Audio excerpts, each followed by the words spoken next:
अस्सलामुअलैकुम, मैं हूं हमजा वसीम पीएसएक्स एनालिसिस से। अगर आज मार्केट के हवाले से बात करते हैं तो आज की मार्केट 692 पॉइंट के साथ पॉजिटिव बन रही। किसी 100 इंडेक्स 72,051 के साथ आके करीब बन रहा। वॉल्यूम्स की बात की जाए तो तकरीबन 324 मिलियन का काम किसी 100 इंडेक्स में हुआ है। किसी और शेयर के अंदर तकरीबन 600 मिलियन के करीब करीब का काम हुआ, जिसकी वैल्यू 24.5 अरब रुपए बनती है। तो what a closing, market is 72,000 के ऊपर क्लोजिंग दी, new level all time high के पास, और इंडियन स्टॉक एक्सचेंज के काफ़ी करीब आ चुकी है। इंडियन स्टॉक एक्सचेंज गालिबन 73,800 के पास ट्रेड कर रही है, काफ़ी करीब करीब आ चुका है इंडेक्स, ठीक है ना। एनीवेज सबसे पहले तो मैं ये बताना चाहता हूँ कि कल मैं वीडियो मैंने नहीं बनाई। उसकी वजह ये थी कि मार्केट की जो क्लोजिंग थी और जो एनालिसिस थी वो सेम थी प्रीवियस डे से। जो मैंने 2 दिन पहले जो वीडियो बनाई थी मार्केट के हाल से, सेम टू सेम यही थी कि 71,350 का सपोर्ट लेवल है। और कल आप देखेंगे तो मार्केट ने 71,350 से एग्जैक्टली सपोर्ट ली 344 से। और फिर आप लोगों को बताया गया था कि 72,000 के ब्रेकआउट पे 72,400 का रेजिस्टेंस लेवल आएगा, टारगेट आएगा। वही आपने देखा, आज मार्केट ने 72,400 को अचीव किया। तो एनालिसिस गालिबन सेम थी। उसके अलावा आप लोगों को पाकिस्तान होटल्स की केस स्टडी भी बताई गई थी। उसमें आप लोगों को जो मैंने 800 रुपए का जो रेट बताया था ना, कुछ लोग बोल रहे थे कि डील को अगर आप डिवाइड करें नंबर ऑफ शेयर से तो आपको एक वैल्यू निकल आएगी। तो वही वैल्यू थी जो मैंने आप लोगों को पाकिस्तान होटल्स की जो वैल्यू निकाली थी 800, तो वो 805 रुपए के करीब की वैल्यू बनती है, ठीक है ना। 14.5 अरब रुपए को अगर आप टोटल नंबर ऑफ शेयर से डिवाइड करेंगे तो तकरीबन 800 रुपए के पास की आपके पास वैल्यू आ जाएगी 805। लेकिन उसमें से फिर कुछ लाइबिलिटी और होगी, तो मोटा मोटा अगर 800 या 790 भी समझे तो वैल्यू आ जाती है। तो वो मैंने प्रॉपर कैलकुलेशन के साथ ही दी थी और प्रॉपर वो एक एनालिसिस थी, ठीक है ना। उस हवाले से तो आप लोग ने उसको भी काफ़ी अप्रिशिएट किया। ऐसी मेरी कोशिश होगी कि ज़्यादा से ज़्यादा केस स्टडीज़ भी लाई जाए, ताकि आप लोगों को भी अवेयर हो आप लोग के मार्केट में क्या हो रहा है, ठीक है। एनीवेज अगर हम बात कर लेते हैं आज के दिन के टॉप कंट्रीब्यूटर्स या टॉप एक्टिव स्टॉक्स के हवाले से, तो पीआईबीटीएल टॉप एक्टिव रहा आफ्टर आउटस्टैंडिंग रिजल्ट। 3 क्वार्टर्स में से प्रॉफिट्स ही शो किए। That is an amazing sign for PIBTL after so many losses. एक कंपनी अच्छी प्रॉफिट कर रही है तो डेफिनेटली उसके अंदर रैली बनती भी है। फिर के इलेक्ट्रिक के अंदर कुछ रिकवरीज आई। एयरलिंक आज भी अपर लॉक, डब्ल्यूटीएल 2 पैसे प्लस, टेलीकार्ड 15 पैसे प्लस, यूनिटी 60 पैसे, जब पीआरएल 27.74 पैसे, एफसीसीएल 20 पैसे प्लस। कल एफसीसीएल का रिजल्ट आया, मेरे हिसाब से काफ़ी डिसेंट है। काफ़ी ज़्यादा फाइनेंस कॉस्ट है, गालिबन ईपीएस से ज़्यादा ये लोग फाइनेंस कॉस्ट दे रहे हैं। मतलब जो उनकी ईपीएस है उतना ही ये लोग फाइनेंस कॉस्ट भी दे रहे हैं, उससे थोड़ा ज़्यादा ही। तो अगर इंटरेस्ट रेट गिरता है, बहरहाल इस बार तो जो रिपोर्ट आई थी उसमें तो यही मानना था कि इस बार शायद ना गिरे, ठीक है। लेकिन देखना होगा अगर गिरता है आगे इन द फ्यूचर कभी भी गिरता है तो इनके लिए काफ़ी पॉजिटिव होगा। सीमेंट्स एंड स्टील्स और वो सारे स्टॉक जो कि हाईली बेसिकली हाईली जिनके ऊपर डेट है, लाइबिलिटी है। उसके अलावा सरले 12 पैसे नीचे आया आज, जबरदस्त वॉल्यूम रहे। फौजी फूड 15 पैसे पॉजिटिव रहा। टॉप एडवांसेस के अंदर कुछ लिक्विड स्टॉक मौजूद है, जैसे बलूचिस्तान ग्लास आज भी upper lock, flying cement outstanding movement, octopus आज भी लॉक, उसी के साथ टॉम स्टील भी लॉक था। उसके अलावा आपका एवीएन भी अपर लॉक लगा। टेक्नोलॉजी के अंदर टोटल जबरदस्त मूवमेंट। और हमने आपको नेटसॉल जो है वो बहुत ही जबरदस्त, जब 120 121 पे चल रहा था ना उस रेटों पे बताया। आज आप देख लें क्या रेट है नेटसॉल के, 136 या कुछ भी है।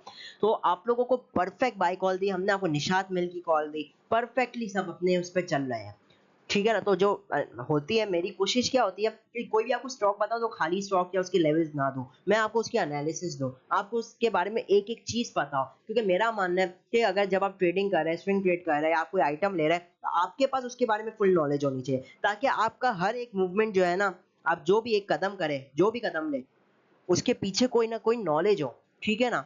कोई आपको पता हो कि भाई किस लेवल पे आके मुझे बेचना है, अगर उल्टा हो जाता है, कुछ उल्टा चला जाता है तो स्टॉप लॉस कहाँ पे लेना है। और वही बात मैं हमेशा कहता हूँ, स्टॉप लॉस के बिना तो ट्रेडिंग ही नहीं करनी। स्टॉप लॉस अगर आपका नहीं होगा तो फिर तो आप लोग बहुत बड़ा नुकसान कर सकते हैं कभी भी, ठीक है ना। अच्छा, कुछ लोग होते हैं कि भाई स्टॉप लॉस कैसे लगाया जाए, हमारा सिस्टम सपोर्ट नहीं करता। भाई जरूरी थोड़ा आप सिस्टम पे लगाए स्टॉप लॉस, आप दिमाग में लगा ले स्टॉप लॉस, तो दिमाग से भी काम किया जा सकता है। टॉप डिक्लाइन साइड पे अगर मैं बात करता हूँ तो काफी इलिक्विड स्टॉक है, सिवाय एक आध के, जैसे आर्टिक टेक्सटाइल हो जाता है, बाकी तो मोस्टली सब इलिक्विड है। टॉप कंट्रीब्यूटर्स की बात की जाए तो मिलेट प्रोडक्ट आज के दिन टॉप कंट्रीब्यूटर पे लकी, फिर हपको, एचबीएल सिस्टम, एफएफसी, डीजीकेसी, फातिमा फर्टिलाइजर, टीआरजी और चंद देखने को मिलेंगे। टॉप डिक्लाइन साइड पे मीजान बैंक, पीएससीएल, पाक टोबैको, एचएमबी, पेल, एनआरएल, नेशनल बैंक और चंद हो जाते हैं।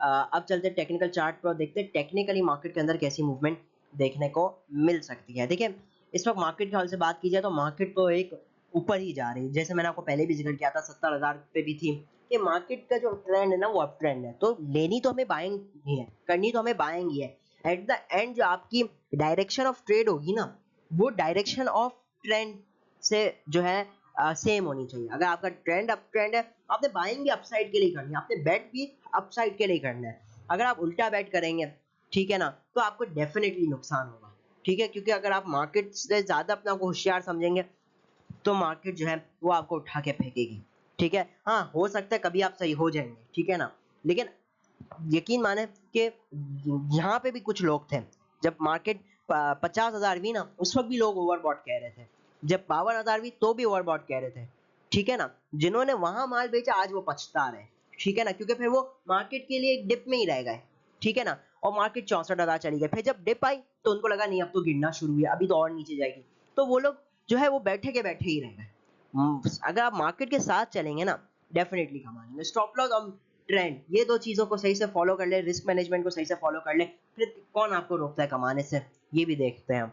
एनीवेज, अर्ली टाइम फ्रेम में बात करूं मैं, अच्छा आप लोग को उस वक्त भी याद होगा मैंने एक बात कही थी कि जिस मार्केट की पहली वेव ही 15,000 17,000 पॉइंट की, तो दूसरी वेव कैसी होगी, तो इसलिए मार्केट में मंदी की कोई जरूरत नहीं है। एनीवेज, शॉर्ट टर्म में भी मार्केट जो है वो हायर हाईज ही दे रही है, ठीक है। नो डाउट मोमेंटम थोड़ा गिरा हुआ है मार्केट में, उस तरीके से नहीं बढ़ रही, आज भी 72,000 पे बन रही, 72,050, बावजूद इसके कि मार्केट 72,400 पे गई, मतलब चार चार 450 पॉइंट की या 350 पॉइंट की गिरावट आई, नीचे आकर बन रही मार्केट, तो ये शो कर रहा है नहीं, प्रॉफिट टेकिंग भी मार्केट में जारी है, ठीक है। तो मोमेंटम थोड़ा टूटा हुआ है मार्केट में, लेकिन अच्छी स्विंग मिल रही है, अच्छी इंट्राडे के भी मौके मार्केट दे रही है। तो मार्केट का ट्रेंड तो अप ट्रेंड ही है, आरएसआई तो वही आपका ओवरबॉट और वो बियरिश डाइवर्जेंस दिखाएगा, लेकिन वही बात है कि उसकी जो अहमियत है वो नीचे के ब्रेकआउट पे ही होगी। इस वक्त मार्केट के बहुत अच्छे अच्छे सपोर्ट लेवल्स मौजूद है। इमीडिएट सपोर्ट लेवल 71,950 के पास है, उसके बाद 71,750, फिर उसके बाद 71,350 से 400 450, जबरदस्त लेवल है मार्केट का मेरे नजदीक। तो जब तक मार्केट 71,350 या 400 के ऊपर है ना, market is safe, even swing के लिए भी सेफ है। इंट्राडे में तो तेजी है ना, इंट्राडे में तो चलो शॉर्ट डिप आ जाए 72,000 को एक मिसाल के तौर पे तोड़ दे, 200-300 पॉइंट की डिप आ जाए, एक एक एक मैं सार्केज्म में बोल रहा हूँ, वो समझ में आता है। लेकिन स्विंग में ना, जब तक मार्केट 71,400 या 350 के ऊपर चल रही है, मेरा मानना है कि मार्केट सेफ है, मार्केट अच्छी है, बुलिश है, क्योंकि कल के दिन भी हमने देखा बार बार मार्केट इसी लेवल को स्ट्राइक कर रही थी और बार बार इधर से ही रिवर्सल हो रही थी। तो जब तक इस लेवल के ऊपर है मार्केट प्रीटी सेफ है। अपसाइड पे लेवल्स 72,200, फिर 72,400, 72,600, 72,850 और 73,000, ये लेवल्स रहेंगे मार्केट के लिए इंट्राडे के लिए, ठीक है। इन लेवल्स के साथ इंट्राडे में काम किया जा सकता है। इस वक्त मार्केट जो है वो स्ट्रॉन्ग सपोर्ट बनाने की कोशिश करी 72,000 के पास, आज भी बार बार मार्केट कोशिश कर रही थी कि मैं 72,000 के पास अपना बॉटम बना लूं, इंट्राडे बॉटम बना लूं। तो जब तक इस लेवल के ऊपर है इंट्राडे की जा सकती है, इस लेवल के नीचे अवॉइड करनी है इंट्राडे ट्रेड। 72,000 को तोड़ती है तो फिर थोड़ी डिप आ सकती है, ठीक है। अगर 72,000 को तोड़े और फिर ऊपर आ जाए तो बात समझ में आती है, लेकिन जब तक आपको दिख रहा है कि भाई 72,000 के नीचे, वेट कर ले मार्केट में, ठीक है ना। हो सकता है डिप आए, जरूरी नहीं आए, लेकिन बहुत चांसेस होंगे कि डिप आ जाए, तो वेट कीजिए, ठीक है। अब 71,900 आ गई मिसाल के तौर पे, ठीक है, आपने वेट कर ले, ठीक है। फिर वापसी 72,000 आ जाए, 72,000 के ऊपर सस्टेन करे तो ही ट्रेड ले, मतलब मकसद ये कहने का कि 72,000 के ऊपर ही ट्रेड लेनी है, उसके नीचे जो है वो इंट्राडे में थोड़ा डिप्रेशन ला सकता है मार्केट में, ठीक है ना। मंदी तो मैं नहीं कहूंगा, थोड़ी डिप्रेशन आ सकता है, बहुत बहुत फ्लैट सेशन, लैकलस्टर सेशन रह सकेगा। तो ओवरऑल मार्केट तेजी ही है, मार्केट में तेजी ही करनी चाहिए, थोड़ी मोमेंटम टूटा हुआ है, ठीक है, तो थोड़ी एहतियात भी करनी है। जैसे हम स्टॉक्स को देख रहे हैं कि स्टॉक बाय स्टॉक मार्केट के अंदर मूवमेंट चल रही है, ठीक है। कल सीमेंट सेक्टर चला, फिर गिरा, फिर चला, टेक्नोलॉजी सेक्टर चलने शुरू हो गया। तो मार्केट के अंदर ना आपने स्टॉक बाय स्टॉक काम करना है। छोटे आइटमों में कल हमने अच्छी मूवमेंट देखी, आज प्रॉफिट टेकिंग देखी, ठीक है। तो आइटम वाइज काम करें, इंशाल्लाह अच्छा मुनाफा हो जाएगा। जल्दी से हम कुछ स्ट्रिप्स देख लेते हैं। ओजीडीसी इंट्राडे लेवल दिखा देता, 134 रुपीज 38 पैसे के पास बन रहा, 36 पैसा पे बन रहा है। तो 134 का अच्छा लेवल है, इसी लेवल को एज स्टॉप लॉस के साथ 135.38, 136.34 और 137.35 इन लेवल के साथ काम किया जा सकता है। 134 या 133.80 का एज स्टॉप लॉस की तरह ट्रीट कर सकते हैं, इंट्राडे स्टॉक है। अगला जो हमारा स्टॉक है वो सरले है। सरले के हवाले से काफी सवाल भी हो रहा है कि बावजूद मार्केट चल रही है सरले नहीं चल रहा, ठीक है। तो टेक्निकली मैं इसका अपना कमेंट दे देता हूँ। देखिए सरले के अंदर रिसेंटली हमने गिरावट देखी, कहाँ से देखी, 63 रुपए से देखी, कहाँ तक फिलहाल ये गिरावट रही है वो 55 रुपए और आज का जो लो था 55 रुपए 79 पैसे का। फिलहाल की गिरावट इतनी थी, ठीक है ना। देखिए सबसे पहले अगर मैं थोड़ा आप लोगों को दिखाऊं चार्ट, तो ये इसने एक हाई लगाया 62 रुपीज 25 पैसे का 12 अप्रैल को, सॉरी 15 अप्रैल को। फिर इसने गिरावट की कहां तक की, 56 रुपए 4 पैसे। फिर उस गिरावट, ये जो इसने गिरावट की थी उसके अगेंस्ट हमने एक रिकवरी देखी, जो 62 से ये गिरा था उसके अगेंस्ट रिकवरी देखी, कहां तक देखी, 58 रुपए 50 पैसे था। तो ये तकरीबन 2.5 रुपए की रिकवरी थी, और फिर 2.5 रुपए रिकवरी के बाद इसे वंस अगेन एक गिरावट की अपना सेकंड बॉटम लगाने के लिए। फर्स्ट बॉटम लगाया, उसके बाद रिकवरी तो आती है, और जब रिकवरी आती है तो फिर एक दूसरा बॉटम तो लाजमी लगता है, ठीक है। दूसरा बॉटम हो सकता है इसके पास ही हो, इसके थोड़ा ऊपर हो या नीचे हो, ठीक है, लेकिन दूसरा बॉटम के लिए वो थोड़ा रिट्रेसमेंट आती है। फिलवा की अब तक दूसरा बॉटम लगाने की कोशिश में आरएसआई के अंदर बुलिश डाइवर्जेंस देखने को मिल रही है, और ये तो आप लोग बताया है, ये तो एक कॉमन सी चीज होती है आरएसआई के अंदर बुलिश डाइवर्जेंस जो देखने को मिल रही है। इसके अलावा फिबोनाची भी लगा दूं, जिसने रैली की थी, अगर मैं फिबोनाची भी लगाऊं तो गोल्डन रेशियो के पास सपोर्ट ले रहा है। अपना क्या कहते हैं इसको, प्राइस एक्शन वाइज भी बहुत अच्छा सपोर्ट लेवल, क्योंकि प्रीवियसली इसी लेवल को इसने एज रेजिस्टेंस की तरह ट्रीट किया था। तो ठीक है, काफी हद तक ये सपोर्ट बनाने की कोशिश कर रहे हैं एक रैली बनाने के लिए, ठीक है ना। तो इस हवाले से मेरे हिसाब से इधर रिस्क रिवॉर्ड काफी कम है। गालिबन इसकी जो क्लोजिंग हुई है आफ्टर एडजस्टमेंट वो 56 रुपए 41 पैसे रही, तो डिप्स पे इसको देखा जा सकता है। 55 रुपए 50 पैसे का स्टॉप लॉस लगाइएगा आवरली बेसिस की क्लोजिंग पे। टारगेट्स क्या रहेंगे, पहला रहेगा लेवल तकरीबन 57 रुपए का, ठीक है। उसके बाद जो अगला लेवल आएगा वो होगा 57 रुपए 50 पैसे, तो सॉरी 57 रुपए 60 पैसे, ठीक है, ये आपका अगला लेवल होगा। और उसके बाद जो इसने जो हाई लगाया था 58 रुपए 50 पैसे का, ये रहेगा, और 58 रुपए 50 पैसे के ऊपर फिर न्यू तेजी इसके अंदर देखने को मिल सकती है। तो इन लेवल्स के साथ सरले में काम किया जा सकता है, ठीक है। 55 रुपए 50 पैसे को तोड़ता है मजीद नेगेटिव हो जाएगा, और फिर ये जो है वो 54 रुपए 80 पैसे 54 रुपए इन लेवल्स को टारगेट करेगा। फिल वक्त अच्छे लेवल पे सपोर्ट बना रहा है। रिसेंटली मतलब आखिरी के 1-2 घंटे में हमने इसके अंदर अच्छे वॉल्यूम्स भी बनते हुए देखा। ऑल्दो इतनी बड़ी सेलिंग आ रही थी, लेकिन उसके बावजूद जो है ये एब्जॉर्ब कर रहा था, रेट नहीं टूटने दे रहा था, तो ये एक पॉजिटिव साइन हो जाता है। मेरे हिसाब से काफी छोटा रिस्क है, और इसके अंदर एक अच्छी रैली भी बन सकती है, स्पेशली 58 रुपए 50 पैसे के ऊपर। अगला स्टॉक हमारे पास मौजूद है वो है पार्क इलेक्ट्रॉन। देखिए पार्क इलेक्ट्रॉन का से बहुत ज्यादा सवाल आता है। देखिए पार्क इलेक्ट्रॉन जो है ना, वो एक बड़े लंबे अरसे से जो है एक आप कह लीजिए एक रेंज बाउंड की सिचुएशन के अंदर, ये एक रेंज के अंदर परफॉर्म कर रहा है। वो रेंज क्या होती है कि ये जब 22 रुपए 22.5 रुपए या उससे नीचे आता है ना, तो इसके अंदर बाइंग कर ली जाती है, और फिर जब ये ऊपर आता है ना तो 23.5 या 23 के ऊपर इसके अंदर सेलिंग की जाती है। इसके अंदर यही मामूल रखना चाहिए, जब ये नीचे आए 22.5 के नीचे, इसके अंदर आप खरीदारी करें, फिर जब वापसी के 23.5 के पास जाए उधर सेलिंग की जानी चाहिए। अच्छा एक और बात याद रखें कि पार्क इलेक्ट्रॉन जो है ना वो बहुत ही लंबे अरसे से कंसोलिडेट कर रहा है, ठीक है। तो एक लंबी कंसोलिडेशन का मतलब होता है एक लंबा मूवमेंट, ठीक है। तो जब कभी भी इसके अंदर अगर ब्रेकआउट आता है, ठीक है, तो हो सकता है इसके अंदर एक बहुत ही अच्छी रैली बने। अच्छा क्यों नहीं हो रहा अभी ब्रेकआउट, उसकी क्या रीजन हो सकती है। हो सकता है कि इसका रिजल्ट का वेट किया जा रहा हो, ठीक है। हो सकता है इसकी रिजल्ट अच्छा नहीं आने वाला हो, इसलिए रैली नहीं बनाई जा रही, या कुछ भी हो सकता है अच्छा है, ये तो मैं ऐसी असम्पशंस लगा रहा हूँ, ठीक है ना। लेकिन ओवरऑल पार्क इलेक्ट्रॉन के अंदर इस वक्त सिर्फ जो है वो रेंज के अंदर काम करना चाहिए। मैंने इधर ट्रेंड लाइन लगा दी है, इसके अंदर रेंज के अंदर ही काम करना चाहिए। जैसे ही अपनी हाई साइड पे ब्रेकआउट देगा, मेरे नजदीक इसके अंदर एक जो रैली है वो ड्यू है, वो कहाँ तक होगी वो देखना होगा। 25 30 35 रुपए वो देखेंगे आगे जाकर, लेकिन फिलहाल जो है प्रेजेंट में जीना चाहिए, और प्रेजेंट में यही है कि इसके अंदर रेंज में ही काम किया जाए। जब ये नीचे आए 22 22.5 या 21 इधर ले, और फिर 23 के ऊपर भेजे, मतलब 50 पैसे से रुपया का गेम होता है इसमें, इसके अंदर करते रहे, ठीक है। महीने में ये 2-4 चक्कर आपको दे देता है। तो बहरहाल ये तो चंद स्क्रिप्ट हो जाता है। उसके अलावा आप लोग एक बड़े सवाल आता है एयरलिंक के हवाले से। देखिए मेरा मैं आप लोग को हमेशा से एक बात बोलता हूँ, जो आइटम चल रहा है ना उसके साथ चलते रहे, ट्रेलिंग स्टॉप लॉस के साथ चलते ही रहे, ठीक है ना। लेकिन बात ये होती है स्टॉप लॉस अच्छा चूज क्या करें।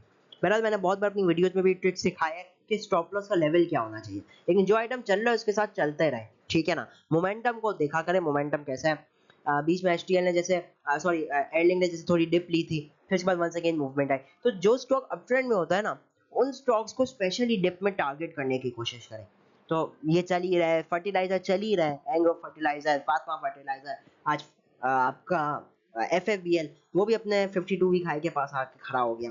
तो जो आइटम चल रहे हो ना उनके साथ चलना चाहिए। PRL का रिजल्ट आया, ठीक है, तो वो थोड़ा डिप साइड पे आया। उसके अलावा DG कैसी सीमेंट सेक्टर भी काफी ज्यादा चल रहा था। कोशिश यही करनी चाहिए इनके अंदर स्टॉप लॉस लगा लेना चाहिए, थोड़ा ज्यादा ही बढ़ चुके हैं।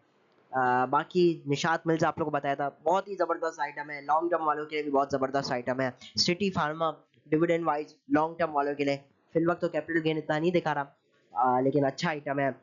उसके साथ अगर मैं बात करूं तो टेक्नोलॉजी में नेटसॉल आपको बताया था, जबरदस्त लगता है अभी भी, स्पेशली इंट्राडे के लिए नेटसॉल अच्छा है। AVN भी चल रहा है ऑक्टोपस के पीछे पीछे, तो AVN भी जिस तरीके की मूवमेंट है तो ये एक अच्छी तेजी की तरफ पॉइंट करती है। बहरहाल प्रॉफिट टेकिंग भी आती रहेगी, लेकिन ये वो स्क्रिप्ट्स है टेक्नोलॉजी में जैसे नेटसॉल एवियन उनको डिप पे टारगेट करना चाहिए।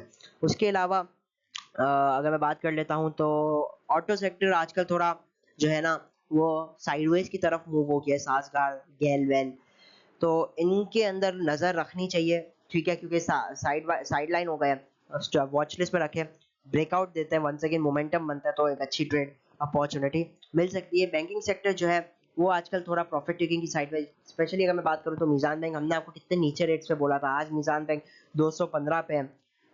तो ये भी लॉन्ग वालों के लिए होते हैं स्टॉक्स। अब स्पेशली अगर जैसा मीजान बैंक की अर्निंग है 14 रुपए, ठीक है, 4-5 का पी चल रहा है, इतना ही है, ऑप्टिमल है, ठीक है, अप डाउन तो आती रहेगी, लेकिन फिल वक्त मुझे ऐसा लगता है कि बहुत ज्यादा बैंक्स बढ़ चुके हैं। लॉन्ग टर्म वालों के लिए तो ठीक है, समझ में आता है, फैसल बैंक, निजाम बैंक, जैसे फैसल बैंक ने भी एक जबरदस्त रैली दिखा दी, लेकिन अब जाके ना ऐसा लगता है कि जो बैंक्स है ना वो काफी ज्यादा बढ़ चुके हैं, अब बढ़ेंगे भी तो लिमिटेड बढ़ेंगे, हमें कहीं और ज्यादा अच्छा चांस मिल सकता है। अच्छा, एक और सवाल आया था लॉट्टे केमिकल के हवाले से, अच्छा याद आया।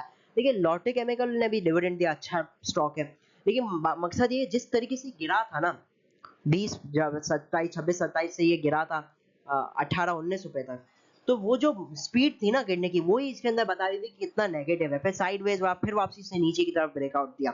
तो लॉट्टे केमिकल ठीक है लॉन्ग टर्म वालों के लिए, लेकिन आजकल जो है ना फ्लक्चुएशन बहुत कम होती है, तो ट्रेडिंग के हवाले से मैं नहीं रिकमेंड करूंगा। जो नीचे के लेवल है, मान लीजिए 17 17.5, उधर टारगेटेड बाइंग कर सकते हैं अगर आता है तो, ठीक है।